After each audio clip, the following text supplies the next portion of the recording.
Hello everybody and welcome to another episode on FIF TV. It is me, your host Dov, back again and once more joined by Nicholas Carroll to help me discuss a little bit about Inter. Nicholas, welcome back. Hello Dov, hello everyone, good to be back as always. Yeah, it's good to be back, and obviously this is your favourite subject. It is Internazionale. Given that you've already spoken about Roma, spoken about Milan, these teams are buying and selling and wheeling and dealing and all about the transfer market, and then we get to Inter. Yeah, not much happening. There's a little less of that, a bit less wheeling and dealing and more kind of like standing and waiting. However, before we get on to talk about players coming and going, or not so, there was a change because Luciano Spalletti has come in and took over the reins at Inter, and he's obviously been joined by his former Roma colleague, Walter Sabatini, as a sporting director. The Roma Dream Team has taken up rank in the Stadio Giuseppe Meazza. So, first of all, I want to get your thoughts on the managerial or the coaching change and see what you think about it. Is this the coaching change that's going to take Inter back to the top? Well, that's a big question. Back to the top might be a stretch, but at least in the short term, it's a good and it's a constructive appointment. I think I've said this previously on a chat with on FIF, but I really think he's by far the best appointment since Jose Mourinho for Inter. And there's been a lot of them, let's be honest. I was going to say, so that's a lot to choose from. Yeah, exactly. So he obviously has the Serie A experience. He knows what he's doing. Even in the last 2 seasons, I think what he did for Roma was pretty much understated, I think, to come in there and almost change the culture in the matter of 18 months. I think he did an outstanding job there, which was probably overshadowed by the whole Totti drama, which took away from a lot of the results that they were getting, particularly in the last season. So, I think it's a good appointment. For Inter's sake, I would hope that they stick with it for more than 1 or 2 seasons. And as you mentioned, do you think that's the key though, that they have to stick with them for it to work? Exactly. Yeah, this needs to be a proper project, and they need to stick with it. So you would hope that the Sabatini appointment, that partnership there, that kind of means that they are looking long term.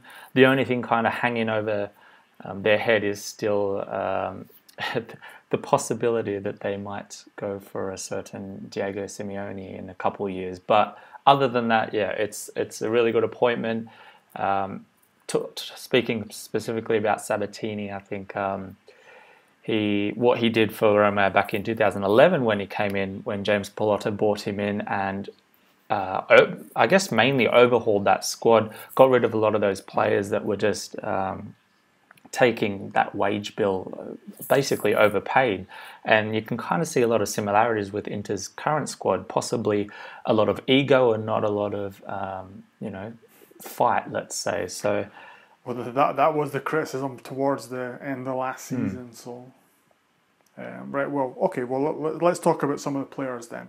The guys. Well, you've only got 3 guys that have come in. You've got Skriniar has come in from Sampdoria. That was about 20 million euros that cost. Borja Valero's coming from Fiorentina. That was 6 or 7 million. And then obviously the big one, Daniele Padelli, free transfer from Torino. So obviously everybody stopped in their tracks when they heard that. So that's all that's been brought in. And looking at this in the context of what's happening in the other side of the city, where they're basically buying everybody that they can get their hands on, Inter have been relatively quiet. Yeah, it's an odd kind of environment at the moment. You've got one half just on a spending spree, and the other half, which we're used to the last couple seasons, just spending ad hoc here and there, and it now seems they've kind of stopped. They're thinking about things. So you would hope, Inter fans would hope that there's some strategy. They're actually thinking about purchases and not just going out and willy-nilly and just buying anyone. So yeah, it's a very big contrast across Milan. You can only wait and see how that turns out. I guess the thing is, are you happy with the transfers then? Like Skriniar, who's a good defender, young as well, had a good season at Sampdoria last season. Borja Valero, we know what he's like and how good he's been for Fiorentina. So, I mean, are you happy with the two guys that have come in so far? Yeah, Skriniar's an odd one. I wouldn't say I'm unhappy about it. He's shown a lot of promise as a defender. Actually, he performed quite well at the under-21s just recently, the Euros, and I think he was named in the team of the tournament for that. So he's a good young talent. 20 million euro that's my kind of question mark. Is he worth that? It seems like a bit of a risk for who might essentially just be a kind of bench player filling in here and there. We're yet to see how he will develop, whether he will develop into a kind of first-team player down the track. But yeah, a risky decision, but maybe they've seen something there that he can develop into a strong centre-back. But Borja Valero, for me, yeah, very exciting. Yes, he is 32 years old. He's definitely no spring chicken, but for what he is, for what Inter purchased him for under 6 million euro, I think it's a great signing. I think it shows it's a smart piece of business, really. It's someone that can fill in that hole behind Mauro Icardi, where Inter has struggled to fill in recent seasons. We've had just last season Ever Banega kind of going in there here and there, at times showing a bit of promise, but not really getting any consistency. We've seen João Mario have a turn, again, sporadically, but he hasn't really settled anywhere. So Valero looks like someone who can come in there and take control of it, I think. He can he can connect the midfield to the attack, which at times Inter has had a big problem with. It's been very reliant on crosses and nothing else. So I think he fills that hole quite well, and he can. If Inter can get a decent 2 seasons out of him, that's money well spent. Indeed, and obviously looking at that again in the context of Milan, the two clubs, Milan just paid 20 million for Biglia, and Inter just paid 6 for Borja Valero, and you could argue the two are comparable in terms of ability. Biglia's a bit younger, but. Yep. And that could prove to be a real bargain for Inter as the season goes on. For sure. Now let's look at some of the players that you guys are linked with then, because you've got Mattias Vecino from Fiorentina again, who obviously had a good understanding with Borja Valero. Raja Nainggolan, which if you listen to the Roma video we did a couple of days ago, that's a bit of an interesting one, whether or not he could join Inter. In terms of other midfielders, you've also been linked with Arturo Vidal, former Juventus guy as well. So it looks to me, just seeing who you're linked with so far, and we'll go on to the strikers in a second, that the midfield, particularly central midfield, is a priority for Inter to change up. Although I don't know why, because you've got Epic Brozo. I mean, if you've got Epic Brozo, what else do you need? I don't know what he's still doing there, to be honest. He doesn't even want to be there, honestly. It does. You should have him there just for the hashtag. Yeah, it seems like it. Yeah, it's that's his claim to fame now. He's done more on social media than he has on the field. That's for sure. There is looks like a big priority. We've seen that in recent seasons, I guess, but probably with mixed results. Most notably Jeffrey Kondogbia, who hasn't really, despite some slight improvement last season, hasn't really produced the goods for the huge price tag he had.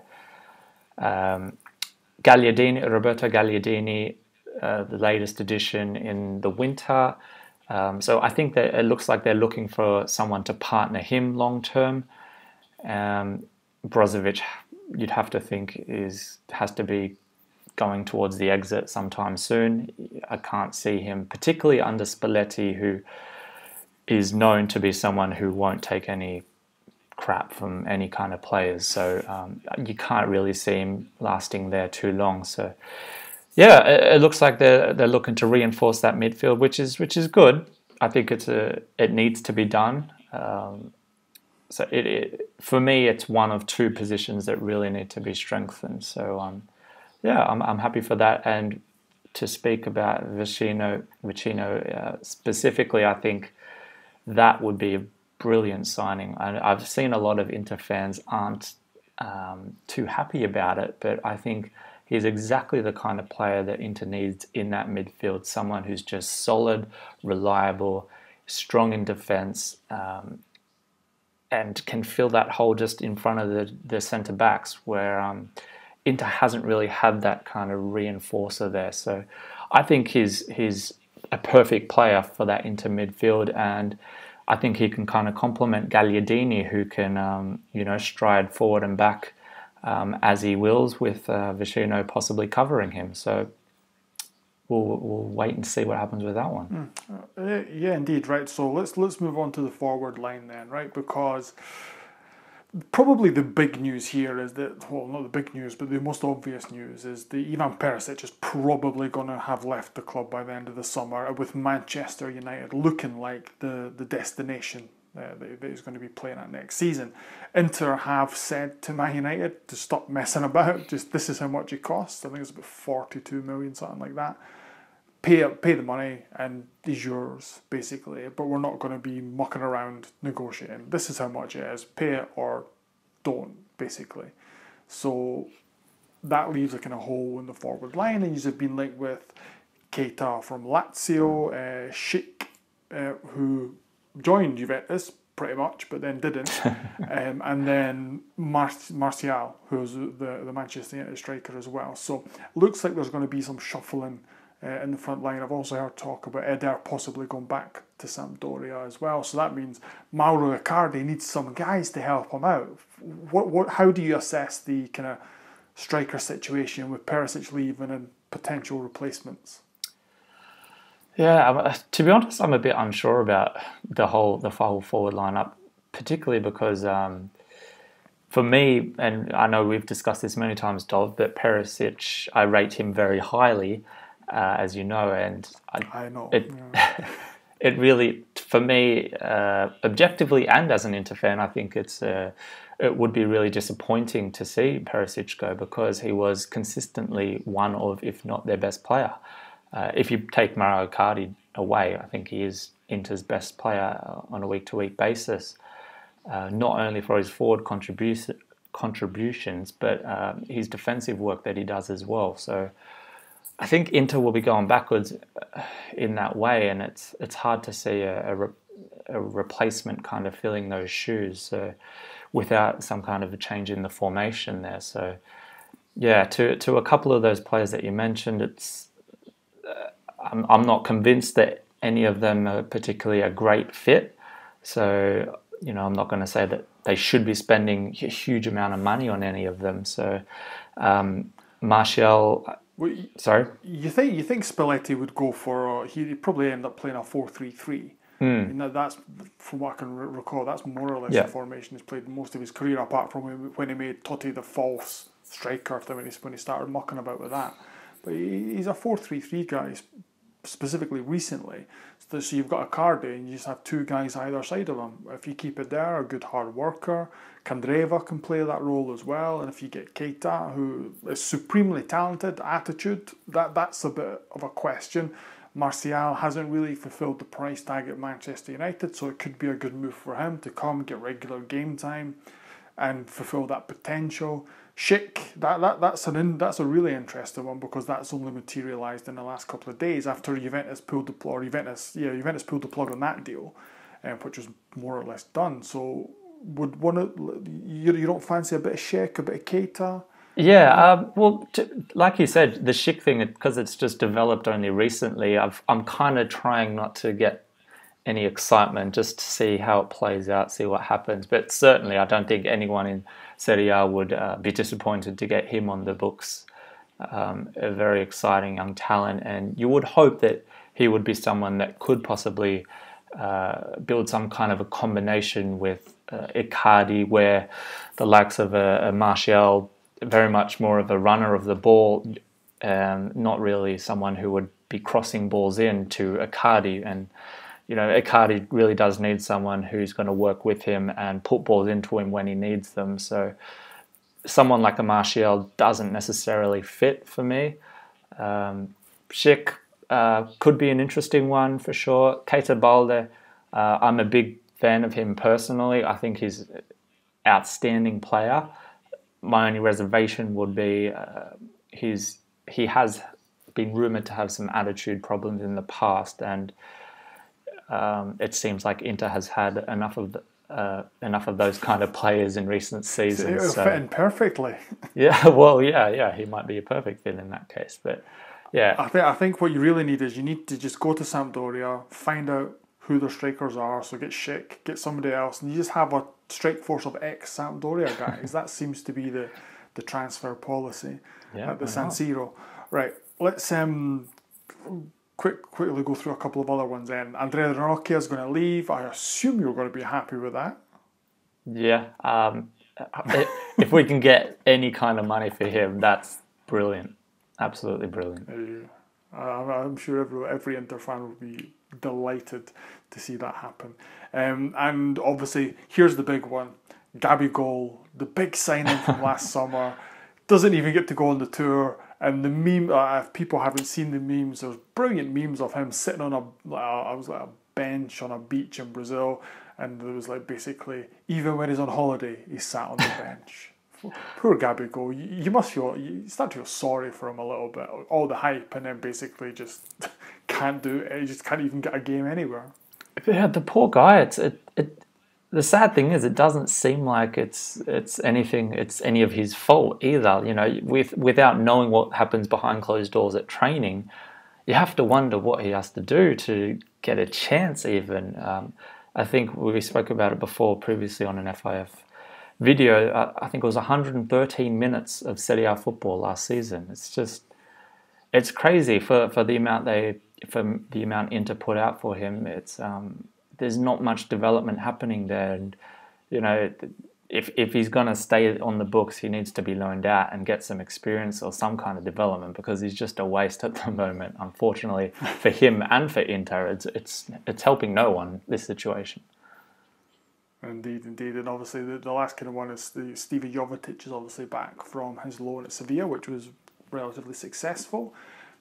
If he doesn't leave, could be a good addition as well at Inter if Spalletti wants to keep him, although there's a lot of talk that basically he could be used in some kind of make-weight deal, possibly for Nainggolan, things like that. So that again, it looks like, although Inter haven't done much business yet, it seems like in the next few weeks, particularly obviously before the season starts, they're gonna make some moves. Yeah, I think so. I think there's definitely a lot of movement in the background that I guess a lot of the pundits and journalists wouldn't see and wouldn't be privy to. So yeah, wait and see. We are privy to everything, except for FIF. We've got it. We're just kind of holding back just to, so we can drip feed. But we'll keep you updated. There you go. Exactly, we will keep you updated. Right, okay, that's us done for Inter then. I think that's enough, because not too much has happened. Not much. Remind everybody where they can find you on the social media. They can find me on Twitter at Nick Z Carroll. That's 2 R's and 2 L's, and I also have a Facebook page, and it's Nicholas Carroll. There you go. Although I say don't bother finding me, I was a bit stupid and I put my Twitter handle at the start of the last video that I did, so it's there. If you go back to the beginning and watch all the way from the start again, you can find that. So there you go. So that's us done then for this video about Inter. Obviously, if you want to go and check out some of the other videos, will be at the side probably, or recommended at the end, maybe even right now.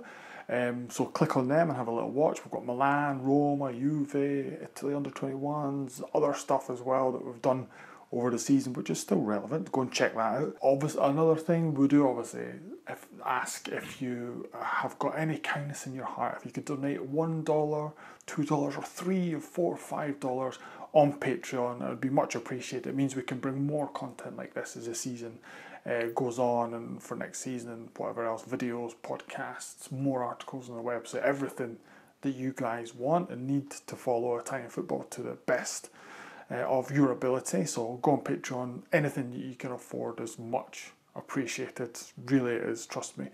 So that's pretty much it. Go on ForzaItalianFootball.com. Follow us on Twitter at Serie A FFC. There's a Facebook page as well, so just type in Forza Italian Football on there and you'll find it, easy peasy. And that's pretty much it. All my shilling is done, so there's nothing else left for me to say other than arrivederci.